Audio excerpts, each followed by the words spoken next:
తెలియపరుచుకుంటున్నాను.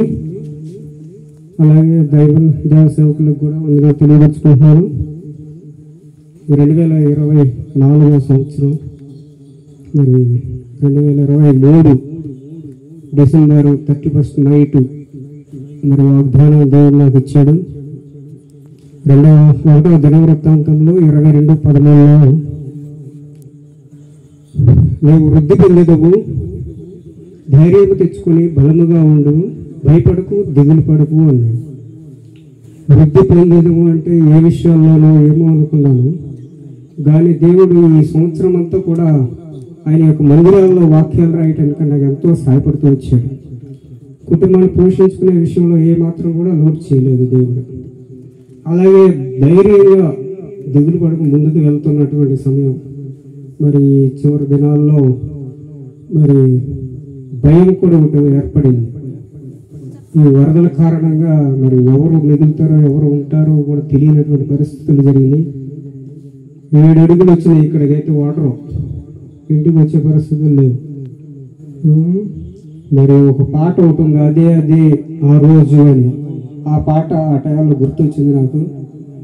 తల్లి జాడ పిల్లకి తెలియదు, పిల్ల జాడ తల్లికి తెలియదని ఏమైపోతామో అనుకున్నటువంటి తరుణాల్లో దేవుడు తోడుండి మరి క్షేమంగా కాపాడుతూ ఆరోగ్యంగా ఈ దినాన సజీవులుగా మీ మధ్య సంఘం ఎదుటి ఉంచినందుని బట్టి దేవునికి ఎంతైనా కృతజ్ఞతాస్తుతులు చెల్లిస్తున్నాం.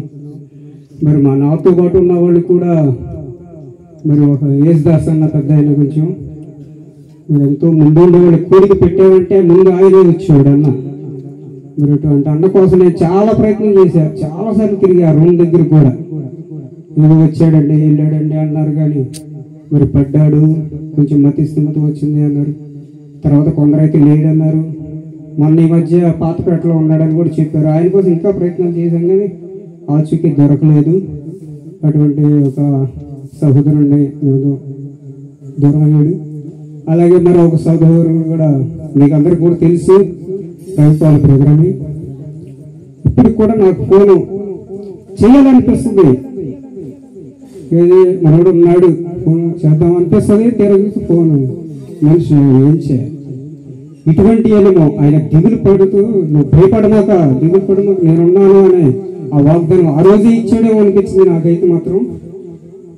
కష్టాల్లో సుఖాల్లో కూడా దేవుడు చక్కగా ముందుకు నడిపిస్తూ వచ్చాడు. ఆ వాక్యం నా జీవితంలో నెరవేరిందని పూర్తిగా నేను నమ్ముతూ వస్తున్నాను.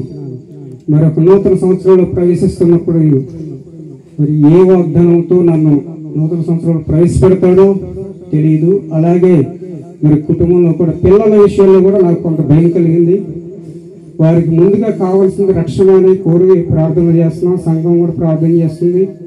ఇంకో 15 దినాల్లో ఈ మాసం ముగుస్తుంది, ఈ సంవత్సరం కూడా ముగిసిద్ది. కాబట్టి మరి 15 దినాల్లో దేవుడైనా పట్టుకుంటాడని ఆశిస్తున్నాను. మీ యొక్క ప్రార్థనలు కూడా ఫలిస్తాయని నమ్ముతున్నాను. మరి అలాగే వారి యొక్క వివాహ విషయంలో కూడా మరి ఎటువంటి కోడళ్ళు వస్తారో ఏమో అని అదొక దిగులు. ఎందుకంటే రావడానికి బాగానే వస్తారు, కానీ తర్వాత ప్రవర్తనలు ఎలా ఉంటాయో తెలియదు.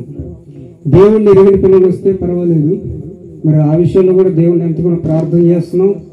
కలిసిపోయేవాళ్ళు రావాలని, నేను ఎలాగైతే కలిసిపోయేవాళ్ళు రావాలి, మంచి వాళ్ళు రావాలని కోరుకుంటున్నాను. మా పిల్లలు కూడా అలాగే ఉండాలని నేను కోరుకుంటున్నాను.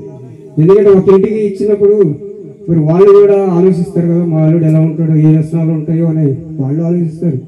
వీళ్ళు కూడా ఇప్పటివరకు అయితే మరి నాకు తెలిసినంత వరకు బాగానే ఉన్నారు. మరి ఒకవేళ మాకు తెలియకుండా జరిగితే దేవుడు విడిచిపెడుతున్నాం. ఇక ముందున్న సమయం అంతా కూడా మరి ఆయన ఎలా నడిపిస్తాడు అనేది ఆయన యొక్క ప్రణాళికలు మరి కూడికి పెట్టుకోవడానికి దేవుడు సజీవంగా ఆరోగ్యంగా ఉంచి ఈ సాక్ష్యాన్ని మరి ఆయనకి నేను అప్పగించుకుంటున్నాను. ముందున్న సమయానికి అంతగా దేవునికరంగా నడిపించమని, చిన్న సాక్ష్యాన్ని దేవుడు దీవించమని యేసుక్రీస్తు నామములో ప్రార్థిస్తున్నాము.